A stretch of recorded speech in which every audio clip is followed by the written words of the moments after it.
الحمد للہ والصلاة والسلام علی رسول اللہ اما بعد۔ معزز ناظرین، اس ہفتے دارالفتاء میں جو سوالات آئے ہوئے ہیں ان میں سے 10 سوالات کے جوابات آج آپ حضرات کی خدمت میں پیش کیے جائیں گے۔ سوال نمبر 1، میڈیکل کے ایک اسٹوڈنٹ ہیں، ان کا سوال ہے کہ انفیکشس ڈیزیز کے بارے میں اسلام کا کیا تصور ہے، یعنی بیماریاں ایک دوسرے کو لگتی ہیں یا نہیں لگتی؟ اسلام اس بارے میں کیا کہتا ہے؟ میڈیکل سائنس کا تو کہنا ہے کہ بیماریاں ایک دوسرے کو یقینی طور پر لگتی ہیں۔ جواباً عرض ہے کہ انفیکشس ڈیزیز یعنی متعدی بیماریوں کے بارے میں اسلام کا موقف یہ ہے کہ بیماریاں ایک دوسرے کو لگتی تو ہیں لیکن بذات خود نہیں لگتی، بلکہ اللہ کی مشیت اور اللہ کے حکم سے لگتی ہیں۔ حضور اکرم صلی اللہ علیہ وسلم کا فرمان ہے، لا عدوہ، بیماریوں میں تعدیہ نہیں ہے، بیماریاں متعدی نہیں ہوتی ہیں۔ مطلب حدیث کا یہ ہے کہ بیماریوں کے جو جراثیم اور وائرس ہوتے ہیں، ان جراثیم اور وائرس کی بنیاد پر بیماریاں خود بخود نہیں لگ جاتی ہیں، بلکہ وہ بیماریاں اللہ کی مشیت اور اللہ کے حکم کے تابع ہیں۔ اللہ چاہیں گے تب وہ بیماری لگے گی، اور اگر اللہ نہیں چاہیں گے تو بیماری نہیں لگے گی۔ خلاصہ یہ ہے کہ بیماریاں مؤثر بالذات نہیں ہیں، بلکہ مؤثر بالذات اللہ ہیں۔ اللہ چاہیں گے تو بیماری لگتی ہے، نہیں چاہیں گے تو بیماری کسی کو نہیں لگتی ہے۔ لہذا بیماریوں کے بارے میں ہمیں یہی عقیدہ رکھنا ہے کہ اللہ چاہیں گے تو بیماری لگے گی اور نہیں چاہیں گے تو نہیں لگے گی۔ بیماریوں کے بارے میں یہ عقیدہ رکھنا، یہ سوچ رکھنا کہ فلاں مریض کے پاس ہم جائیں گے، فلاں مریض سے ہم ملیں گے تو اس کی بیماری ہم کو خود بخود لگ جائے گی، آٹومیٹک لگ جائے گی، یہ جاہلیت کا عقیدہ ہے اور یہ غلط عقیدہ ہے۔ سوال نمبر 2، علماء کے لیے چیٹ جی پی ٹی سے مضمون لکھنا کیسا ہے، اور چیٹ جی پی ٹی کی باتیں معتبر ہوتی ہیں یا نہیں؟ اسی طرح ایک سوال گزشتہ ہفتے آیا ہوا تھا۔ دیکھیے، چیٹ جی پی ٹی ایک اچھی چیز ہے، علماء اس کو یوز کر سکتے ہیں، اس سے مضامین وغیرہ لکھ سکتے ہیں، لیکن ایک بات ہمیں بہت اچھی طریقے سے سمجھ لینی چاہیے کہ چیٹ جی پی ٹی میں جو حوالے دیے جاتے ہیں، جو عربی عبارات دی جاتی ہیں، وہ قابل اعتبار نہیں ہیں۔ وہ عبارتیں اصل کتاب کی عبارتیں نہیں ہوتی ہیں، بلکہ ان عبارات کا خلاصہ اور مفہوم ہوتی ہیں۔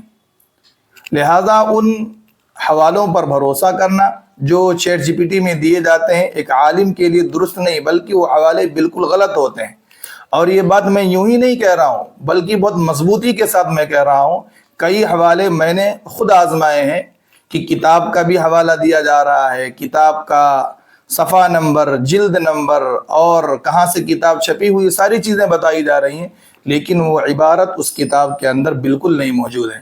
لہذا چیٹ جی پی ٹی میں جو حوالے آتے ہیں ان پر بھروسہ کرنا بالکل درست نہیں ہے۔ اصل ماخذ سے خود رجوع کرنا چاہیے اور وہاں تک خود پہنچنا چاہیے۔ سوال نمبر 3، پوچھ رہے ہیں کہ پیشاب یا پاخانہ کپڑے میں کتنا لگ جائے تو نماز ہو جائے گی اور کتنی مقدار معاف ہے؟ اس کا جواب یہ ہے کہ پیشاب اگر سکے اور روپے کے برابر کپڑے میں لگا ہوا ہو تو پیشاب کی اتنی مقدار معاف ہے، اتنے پیشاب کے ساتھ نماز ہو جائے گی۔ اور رہا مسئلہ پاخانے کا، تو پاخانہ اگر 4.5 گرام کے قریب لگا ہوا ہو، یعنی یہ سمجھیے کہ جو ٹی اسپون ہوتا ہے، آدھے ٹی اسپون کے برابر اگر پاخانہ کپڑے میں لگا ہوا ہو تو پاخانے کی اتنی مقدار معاف ہے، اس کے ساتھ نماز ہو جائے گی۔ معاف ہونے کا ہرگز یہ مطلب نہیں کہ جان بوجھ کر لگا رہنے دیا جائے۔ معاف ہونے کا مطلب یہ ہے کہ اگر کپڑے میں پیشاب لگا تھا یا پاخانہ لگا تھا، معلوم نہیں ہوا، ایسے ہی نماز پڑھ لیا تو نماز ہو جائے گی، لیکن جانتے بوجھتے ہوئے اس حالت میں نماز پڑھنا یہ غلط عمل ہوگا اور مکروہ ہوگا۔ اگر جان بوجھ رہا ہے انسان تو اس کو دھو لینا چاہیے، نجاست کے ساتھ نماز نہیں پڑھنا چاہیے۔ سوال نمبر 4، اسی سائل کا دوسرا سوال یہ ہے کہ موبائل پر بچے نے اگر پیشاب کر دیا ہو تو اس کو کیسے پاک کیا جائے؟ اگر موبائل کو دھلیں گے تو موبائل تو خراب ہو جائے گا۔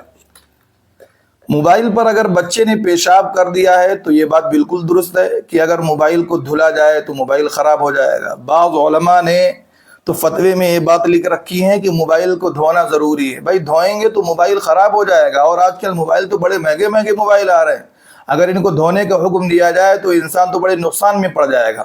بہرکیف اگر بچے نے موبائل پر پیشاب کر دیا تو اس کو پاک کرنے کا طریقہ یہ ہے کہ وائپس لیا جائے, ٹیشو پیپر لیا جائے, اس کو بھگا لیا جائے, یا کوئی کپڑا لیا جائے پاک کپڑا, اس میں پانی لگایا جائے, اور اس بھیگے ہوئے کپڑے سے یا وائپس سے یا گیلے ٹیشو سے 3 مرتبہ اچھی طرح اگر موبائل کو پوچھ دیا جائے کہ نجاست کا اثر ختم ہو جائے تو موبائل پاک ہو جائے گا.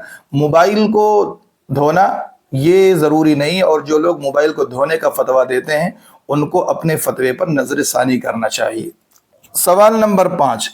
الہ آباد سے ہمارے ایک ساتھی سوال کر رہے ہیں کہ ایک ویب سائٹ ہے جس میں اکاؤنٹ بنانا ہے, اور اکاؤنٹ بنا کر تقریباً 10,000 روپے کمپنی کے پاس جمع کرنا ہے. پھر کمپنی اکاؤنٹ ہولڈر کو روز آنا کچھ ویڈیوز دے گی جن کو دیکھنا ہوگا, اور ویڈیوز کو دیکھنے کے بدلے میں اکاؤنٹ ہولڈر کو ہر ویڈیو پر کچھ نہ کچھ پیسے دیے جائیں گے. تو اس طرح گھر بیٹھ کر پیسے کمانا شرعاً جائز ہے یا نہیں؟ اس سلسلے میں عرض ہے کہ سوال نامے میں پیسہ کمانے کی جو شکل ذکر کی گئی ہے, اس طرح گھر بیٹھ کر پیسہ کمانا جائز نہیں ہے. کیوں؟ اس میں بہت سارے مفاسد ہیں. ایک مفسدہ میں بیان کرتا ہوں جو دارالعلوم دیوبند نے اپنے فتوے میں بیان کی ہے کہ ویڈیو کو دیکھنا یہ اجارے کا عمل ہے, اور اجارے کے عمل پر مستاجر کے لیے اجیر سے پیسہ وغیرہ لینا اس کی کوئی نظیر شریعت میں نہیں ملتی ہے. یہ شرط فاسد ہے, لہذا اس طریقے سے پیسہ کمانا ایک مسلمان کے لیے درست نہیں ہے. سوال نمبر 6 پوچھ رہے ہیں ڈراپ شپنگ اسلام میں الاؤڈ ہے یا نہیں؟ ایک مصلی کا سوال ہے جو ہماری مسجد میں نماز پڑھتا ہے. ڈراپ شپنگ کا مطلب یہ ہوتا ہے کہ کوئی چیز خریدی جائے اور اس پر قبضہ کرنے سے پہلے اس کو کسی دوسرے مشتری سے بیچ دیا جائے. ایک شکل یہ ہے ڈراپ شپنگ کی. تو اس طریقے سے مبی پر قبضہ کرنے سے پہلے دوسرے کسی مشتری کو بیچنا اسلام میں جائز نہیں ہے.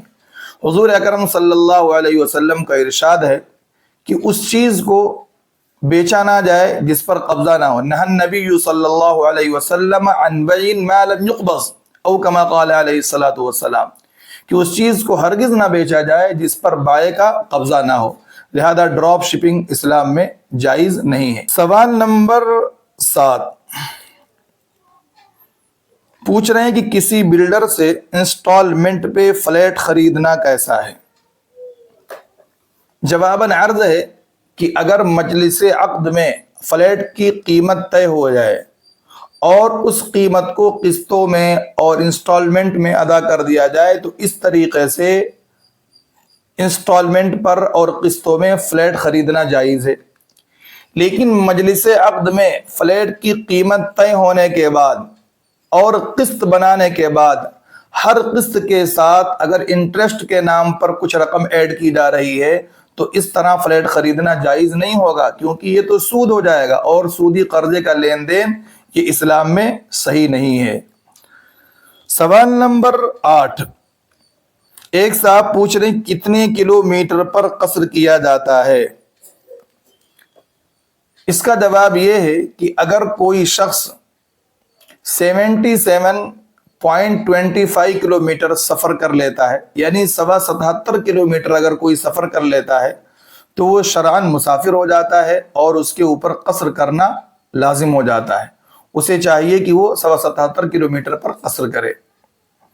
سوال نمبر 9 سجدے تلاوت کا طریقہ کیا ہے اور کیا سجدے تلاوت کے لیے وضو ضروری ہے؟ سجدے تلاوت کا طریقہ یہ ہے کہ آدمی سجدے تلاوت کی نیت کر کے کھڑا ہو اور اللہ اکبر کہتے ہوئے بغیر ہاتھوں کو اٹھائے ہوئے سجدے میں جائے, اور 3 مرتبہ سجدے میں کم سے کم سبحان ربی الاعلیٰ کہے, اور اللہ اکبر کہتے ہوئے سر کو سجدے سے اٹھائے اور کھڑا ہو جائے. اس طریقے سے سجدے تلاوت کیا جاتا ہے.